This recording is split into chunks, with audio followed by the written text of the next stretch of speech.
नमस्कार दोस्तों, आदि शंकर एकेडमी के ऑनलाइन प्लेटफॉर्म पर आपका बहुत बहुत स्वागत है। दोस्तों, अभी कुछ ही दिन में आपके बहुत सारे एग्ज़ाम्स होने वाले हैं। जैसे एमटीएस के अभी एग्ज़ाम्स होंगे, फॉर्म भरे जा रहे हैं। साथ ही साथ आपका अभी ग्रुप डी का भी एग्ज़ाम होना है और एसएससी, सीएचएसएल, सीजीएल आदि के एग्ज़ाम्स होने हैं, जिसमें कि आपके विज्ञान विषय बहुत ज़्यादा पूछा जाएगा। और इसी को लेकर हम लोगों ने एक सीरीज स्टार्ट की है वनडे एग्जाम्स को लेकर, जिसमें कि आपको मैथ्स, रीजनिंग के अलावा जीएस का भी पोर्शन कवर कराया जाएगा। और जीएस में एक पार्ट रहता है साइंस का, जो कि आपको अलग से एक सीरीज के द्वारा आपको कवर कराया जाएगा। साइंस की इस सीरीज में मैं आपको पढ़ाऊंगा रसायन विज्ञान या केमिस्ट्री। तो आगे आने वाले जितने भी एग्ज़ाम हैं, आप बढ़िया अपना पेन और कॉपी तैयार रखें और हमारे साथ मिलकर अपनी तैयारी को अच्छी बनाइए। और आने वाले जितने भी एग्ज़ाम हैं, उनमें से किसी एक एग्ज़ाम में आपको एक जॉब अपने लिए पक्की करनी ही करनी है। तो हमारे साथ चलिए और इस यात्रा में शामिल हो जाइए और अपने आप को झोंक दीजिए, पूरी मेहनत और लगन से लग जाइए तैयारी करने में। तो हम और आप सभी लोग मिलकर इस यात्रा में आगे बढ़ेंगे और मैं आपको पढ़ाऊंगा केमिस्ट्री, रसायन विज्ञान। और रसायन विज्ञान को पढ़ते हुए हम आगे बढ़ते हैं और देखते हैं रसायन विज्ञान में पहला टॉपिक। तो पहला टॉपिक पढ़ने से पहले हमें यह जान लेना बहुत आवश्यक है कि जिस रसायन विज्ञान को हम पढ़ रहे हैं वास्तव में वह है क्या।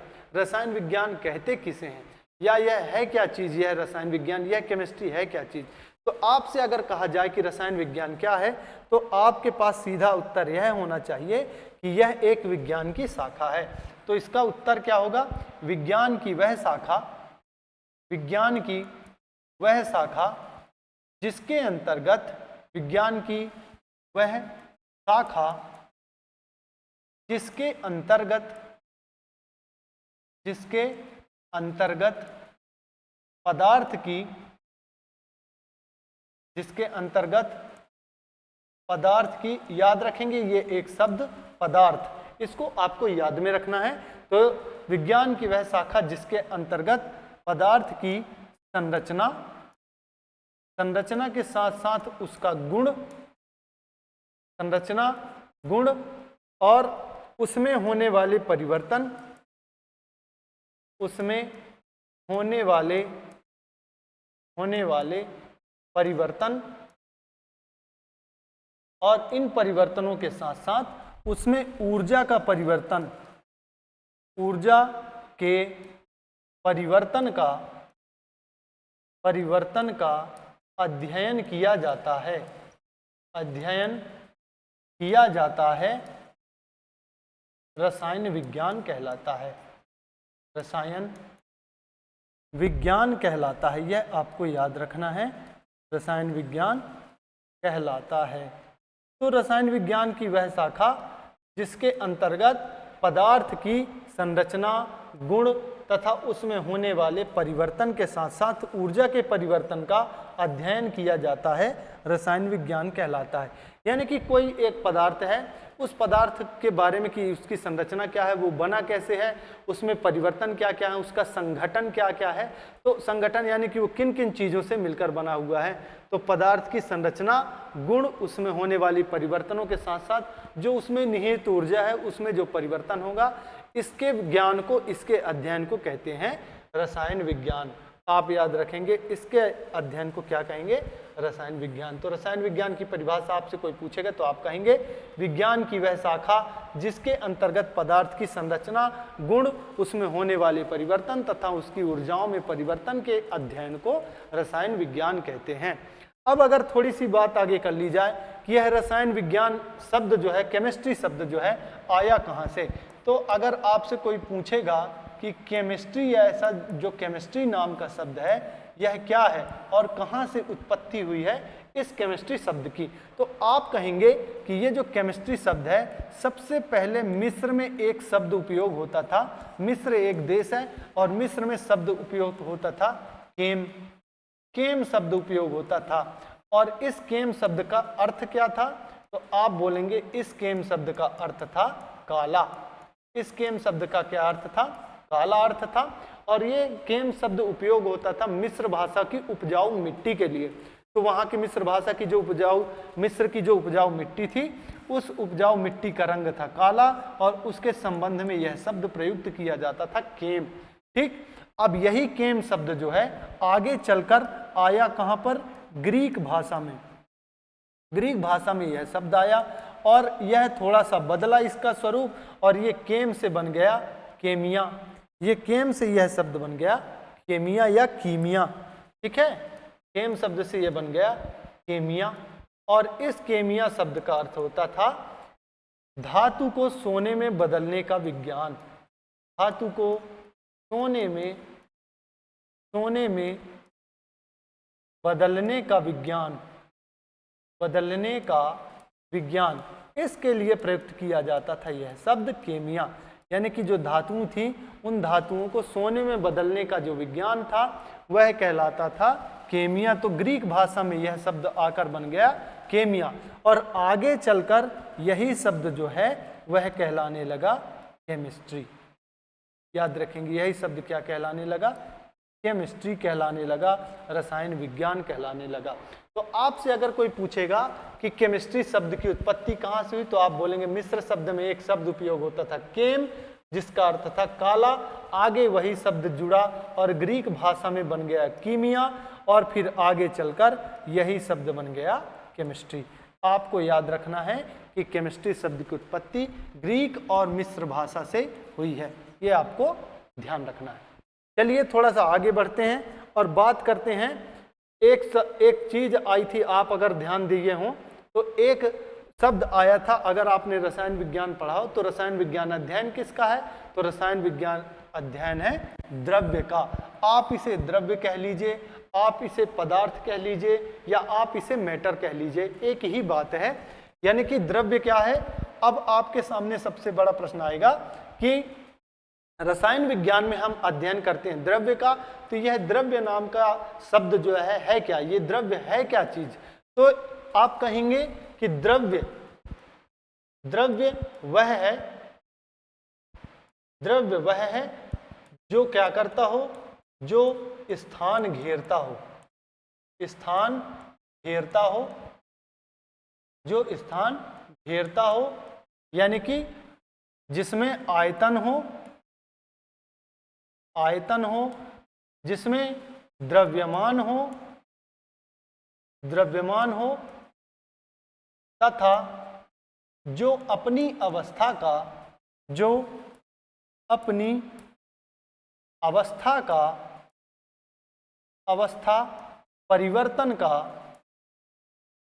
परिवर्तन का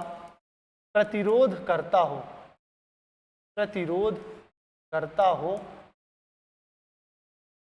वह कहलाता है द्रव्य। तो याद रखेंगे द्रव्य वह है जो स्थान घेरता हो, जिसमें द्रव्यमान हो तथा जो अपनी अवस्था परिवर्तन का प्रतिरोध करता हो। यानी कि कोई भी वस्तु जिस भी चीज से बनी होती है वह कहलाता है पदार्थ या द्रव्य। और यह द्रव्य क्या क्या है, वह स्थान घेरेगा। यानी कि कोई एक वस्तु है, उसे आप कहीं पर रखेंगे तो वह एक निश्चित स्थान घेरेगी और वह उसका एक निश्चित आयतन होगा और साथ ही साथ उसका एक निश्चित द्रव्यमान भी होगा। द्रव्यमान का अर्थ यह है कि वह जिन चीज़ों से मिलकर कुल जो उसका भार है, कुल जो जिन चीज़ों से वह मिलकर बना हुआ है वह कहलाता है द्रव्यमान। तो किसी भी पदार्थ में क्या क्या चीज़ें होंगी, तो वह होंगी कि वह स्थान घेरेगा, साथ ही साथ उसमें आयतन होगा, उसमें द्रव्यमान भी होगा तथा वह अपनी अवस्था परिवर्तन का प्रतिरोध करेगा। यानी जिस अवस्था में अगर वह है उसकी अवस्था बदलेंगे हम तो उसके द्वारा प्रतिरोध किया जाएगा। ऐसी वस्तु कहलाती है द्रव्य। तो आपसे कोई पूछेगा द्रव्य क्या है, तो आप बोलेंगे द्रव्य वह है जो स्थान घेरता है, आयतन होता है जिसमें तथा जिसमें द्रव्यमान होता है और अपनी अवस्था परिवर्तन का विरोध करता है, प्रतिरोध करता है। आगे बढ़ते हैं और बात की जाए द्रव्य की परिभाषा की। तो आपको अभी मैंने द्रव्य की परिभाषा बताई कि द्रव्य वह है जो स्थान घेरता हो,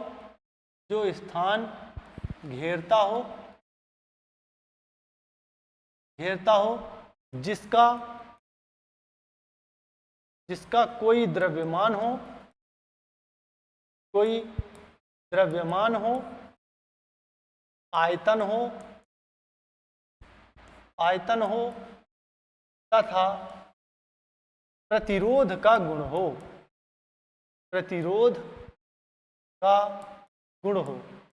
ठीक है, प्रतिरोध का गुण हो। तो अगर द्रव्य की परिभाषा की बात की जाए तो क्या बताएंगे आप?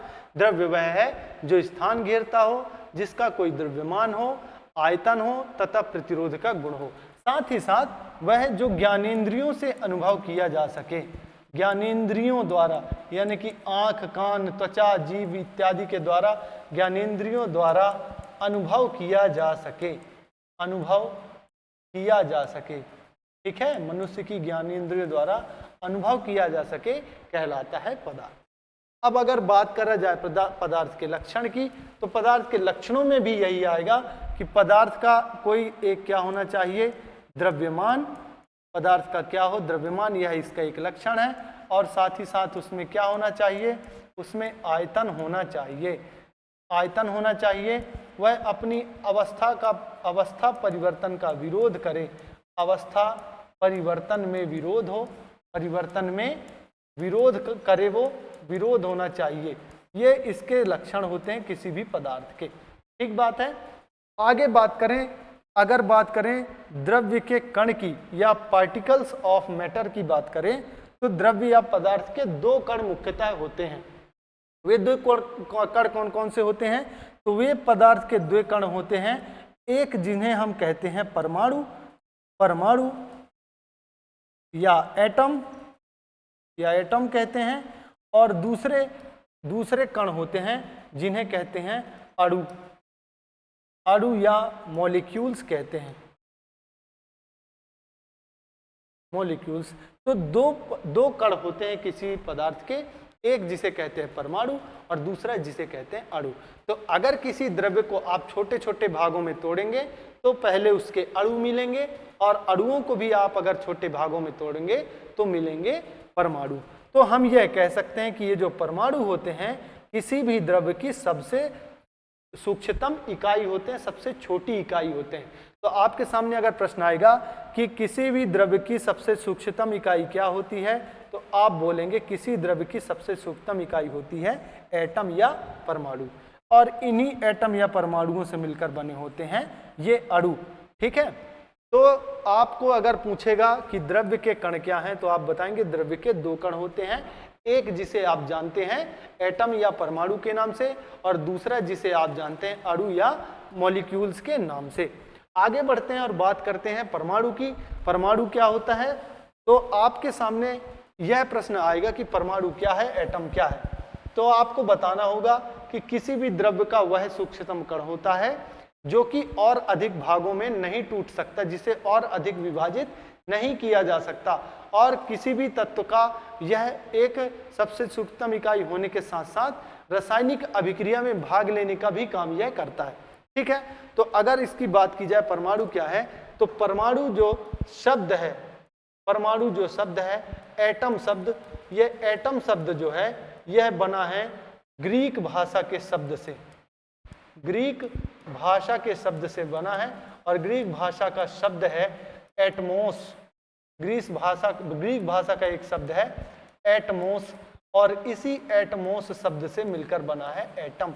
और इस एटमोस शब्द का अर्थ की अगर बात करेंगे तो इस एटमोस शब्द का अर्थ होता है अविभाज्य, अविभाज्य। अविभाज्य मतलब इनडिविजिबल, जिसे और अधिक भागों में तोड़ा ना जा सके। तो ग्रीक भाषा में एटमोस शब्द का अर्थ होता है अविभाज्य।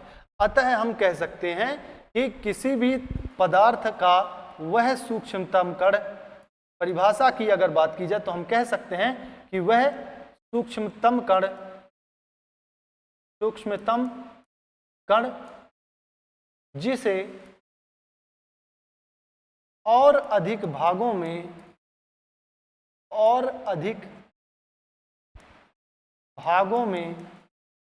विभाजित ना किया जा सके, विभाजित ना किया जा सके, याद रखेंगे, विभाजित ना किया जा सके, वह कहलाता है परमाणु या एटम। ठीक बात।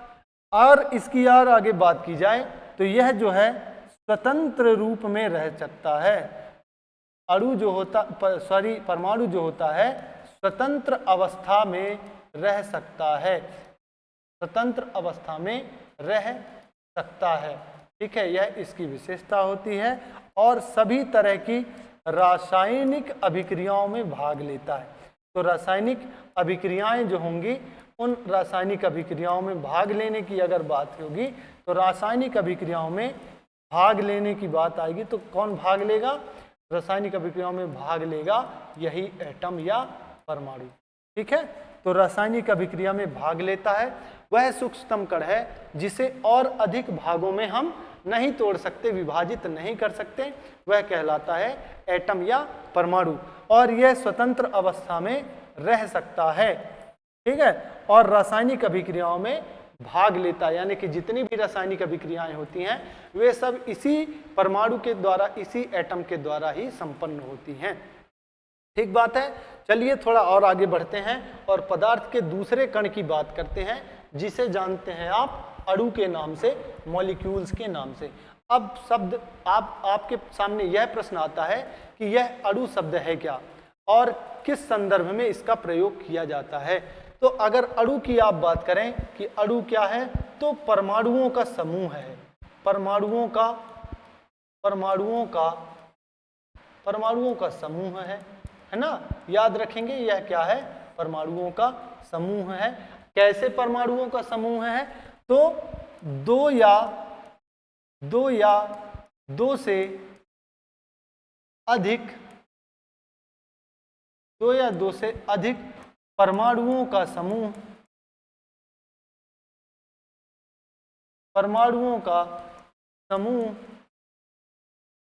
अणु कहलाता है, अणु कहलाता है। तो आपसे कोई पूछेगा कि अणु क्या है, तो आप बोलेंगे दो या दो से अधिक परमाणुओं का समूह क्या कहलाता है? अणु कहलाता है, मॉलिक्यूल्स कहलाता है, मॉलिक्यूल कहलाता है, अणु कहलाता है। ठीक है, अगर और इसमें जो परमाणु सम्मिलित होते हैं, परमाणु जो सम्मिलित होते हैं, तो सम्मिलित परमाणु, इसमें एक विशेषता होगी कि सम्मिलित परमाणु जो होंगे, सम्मिलित परमाणु ये रासायनिक आबंधन से जुड़े होते हैं, रासायनिक आबंध से जुड़े होते हैं, आबंध से जुड़े होते हैं। यानी कि जो भी परमाणु मिलकर अणु का निर्माण करेंगे वे किससे जुड़े होंगे? वे जुड़े होंगे रासायनिक आबंध से। तो जितने भी परमाणु सम्मिलित होते हैं वे रासायनिक आबंध से जुड़े होते हैं। रासायनिक आबंध जैसे सहसंयोजक बंध और आयनिक बंध और उपसहसंयोजी बंध, ऐसे अलग अलग आबंध से जुड़े होते हैं किसी भी अणु के निर्माण में। ये जो उपयोग होते हैं परमाणु, तो जितने परमाणु होते हैं वे सब जुड़े होते हैं रासायनिक आबंध के कारण। और ये जो अणु होता है यह रासायनिक अभिक्रिया में भाग नहीं लेता है। याद रखेंगे, रासायनिक अभिक्रिया में भाग नहीं लेता, भाग नहीं लेता है। तो कोई भी परमाणु जो होता है वह रासायनिक अभिक्रिया में भाग लेता है, जबकि अणु जो होता है वह रासायनिक अभिक्रिया में भाग नहीं लेता है। ठीक है, और इसमें जितने भी परमाणु होंगे वे सब आबंध के द्वारा जुड़े होते हैं। बात तो आपको कोई पूछेगा क्या होते हैं अणु, तो आप बोलेंगे जो अणु होता है वह परमाणुओं का समूह होता है। दो या दो से अधिक परमाणु रासायनिक आबंध के द्वारा जुड़ते हैं और एक अणु का निर्माण करते हैं। ठीक है, और ये जो अणु होता है यह रासायनिक अभिक्रिया में भाग नहीं लेता है। रासायनिक अभिक्रिया में भाग लेने का काम कौन करता है? तो वह करता है परमाणु। आगे बढ़ते हैं और देखते हैं अणुओं के प्रकार। तो अणुओं के प्रकार में आप देख पा रहेंगे, एक है सम अणु और दूसरे होते हैं विषम अणु। तो अणुओं के प्रकार में दो प्रकार के होते हैं, एक होते हैं सम अणु और दूसरे होते हैं विषम अणु। विषम अणु यानी कि होमोमोलिक्यूल्स और हेट्रोमोलिक्यूल्स के नाम से इनको जानते हैं। इंग्लिश में बोलते हैं होमोमोलिक्यूल्स और इसको बोलते हैं हेट्रोमोलिक्यूल्स। क्या होते हैं सम अणु? तो ऐसे अणु जिनको बनाने में जो परमाणु उपयोग होते हैं वो एक ही तरह के परमाणु होते हैं। तो आप बोल सकते हैं कि वे अणु जिनमें एक ही प्रकार के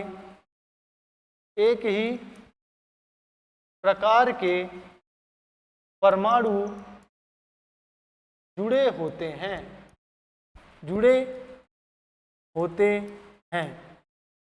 एक ही प्रकार के परमाणु जिस अणु में जुड़े होते हैं और जिस अणु का निर्माण करते हैं वह कहलाता है सम अणु। उदाहरण के लिए आप अगर बात करेंगे तो उदाहरण के लिए देखिए, जैसे O2 ऑक्सीजन का एक अणु होगा तो वह ऑक्सीजन के 2 परमाणुओं से मिलकर बना होगा, और होगा H2 और Cl2। ऐसे जितने भी अणु होंगे वह होंगे कैसे, सम अणु, यानी कि उन एक अणु बनने में उसके एक ही जैसे परमाणुओं का उपयोग होगा। एक ही जैसे परमाणु आपस में जुड़कर एक अणु का निर्माण करेंगे तो उसे बोलेंगे सम अणु। क्या बोलेंगे, सम अणु। और अगर बात की जाए विषम अणु की, तो विषम अणु की बात अगर करेंगे तो वे अणु होते हैं, वे अणु जिनके निर्माण में अलग अलग परमाणु जुड़े होते हैं,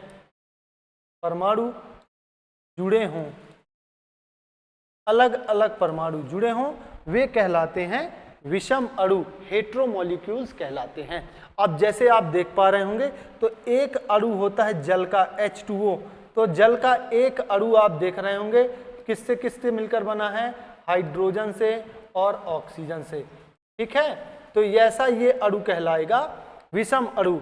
आप देखेंगे CO2, तो CO2 का एक अणु जो है वह मिलकर बना है कार्बन से, कार्बन के साथ साथ मिलकर बना है ऑक्सीजन से। तो जब 2 अलग अलग परमाणु आपस में जुड़कर किसी एक अणु का निर्माण करते हैं वह कहलाता है विषम अणु या हेट्रोमोलिक्यूल्स कहलाता है। ठीक है, तो आज की क्लास को अगर आप रिवाइज करेंगे तो आज की क्लास में आपने क्या क्या पढ़ा, तो आपने पढ़ा रसायन विज्ञान की परिभाषा कि रसायन विज्ञान कहलाती क्या है। तो रसायन विज्ञान की वह शाखा जिसके अंतर्गत पदार्थ की संरचना, गुण, उसमें होने वाले परिवर्तन, ऊर्जा के परिवर्तन का अध्ययन किया जाता है, रसायन विज्ञान कहलाता है। इसके बाद हमने पढ़ा था कि रसायन विज्ञान जो शब्द है, केमिस्ट्री जो शब्द है, उसकी उत्पत्ति कहाँ से हुई, वह बना कहाँ से। तो हम बात करेंगे कि पहले इस शब्द का प्रयोग हुआ मिस्र में केम शब्द के रूप में, और आगे चलकर यही शब्द ग्रीक भाषा में केमिया के रूप में प्रयोग होने लगा, जिसका अर्थ होता था धातु को सोने में बदलने का विज्ञान।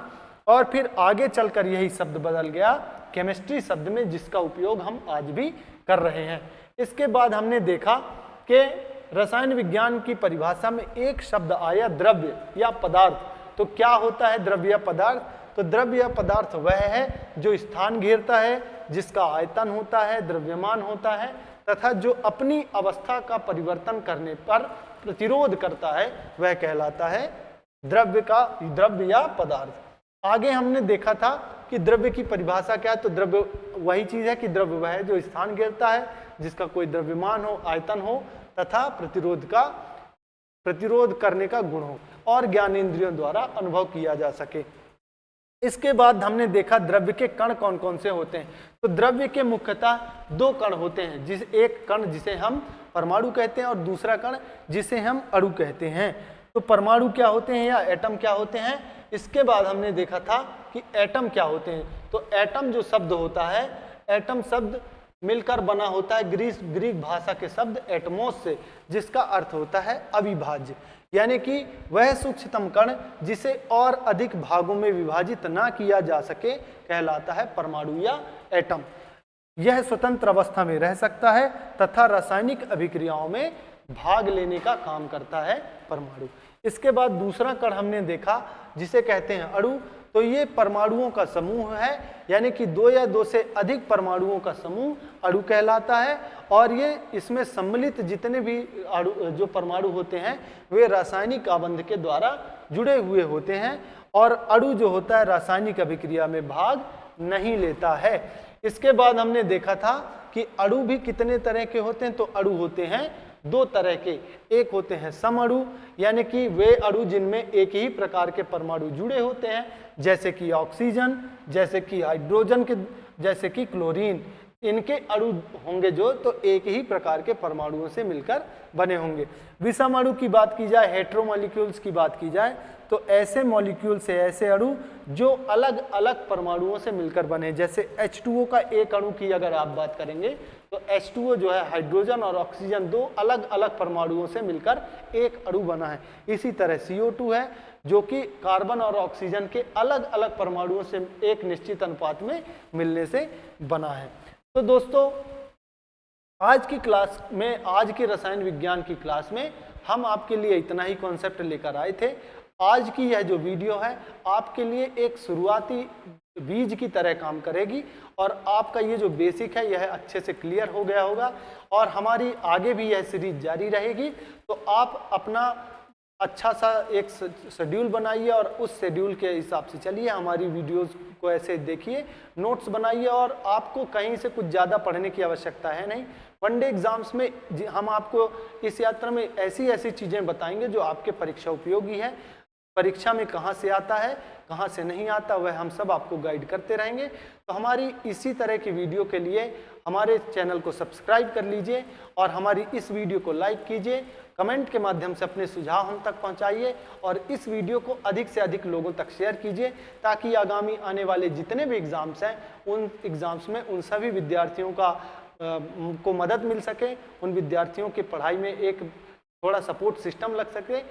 ऐसी आप कोशिश करिए। तो हमारी वीडियो को अधिक से अधिक लोगों तक शेयर कीजिए।